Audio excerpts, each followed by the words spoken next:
爱生活，爱美食。大家好，我是小丽。我们今天来做一款简单好吃的苹果全麦饼干。它的口感外酥内软，你吃到的每一口都有大颗的苹果果肉，味道棒极了。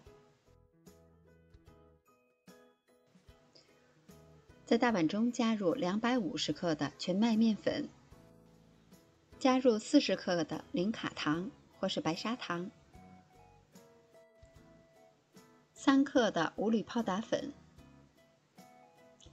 加入1克盐，先大致的搅拌均匀，放到一旁备用。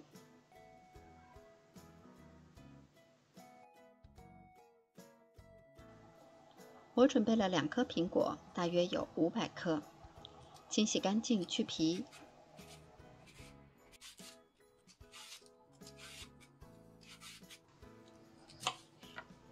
去核以后切成薄片，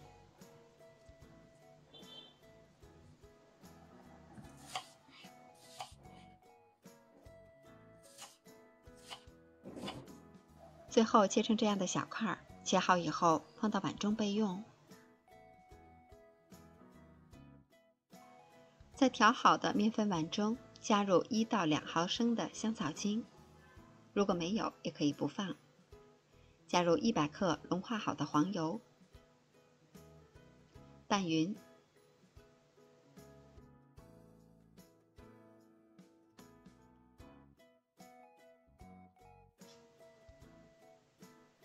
拌好了以后呈现出这样非常湿润的状态。加入切好的苹果碎，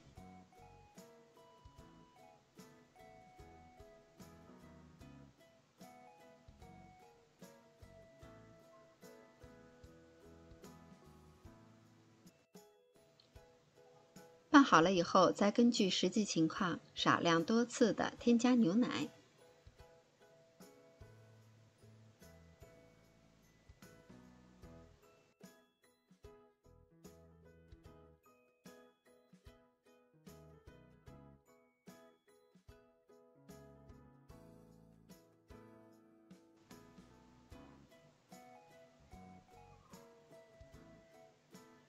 一直拌到这样有一些粘稠的状态，然后直接取出来一块，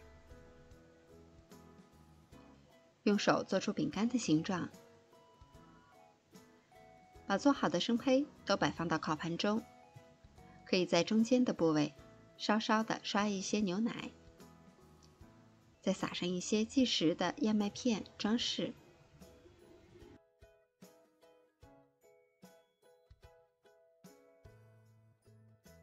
烤箱需要提前预热5到10分钟，上下火180度，放在中层烤30到35分钟。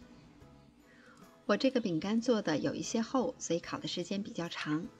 你也可以根据自己的实际情况来适当的调整。饼干出炉以后，放到晾架上，晾至温热就可以开动了。这是一款非常适合我们在家里做的饼干，食材健康营养，做法也比较简单，口感外皮是酥脆的，内里又很松软，满口都是大颗的苹果颗粒，甜甜的，味道好吃极了，适合全家人食用。喜欢的小伙伴们也快动手试一下吧。我是小丽，喜欢我的视频请关注留言，明天见。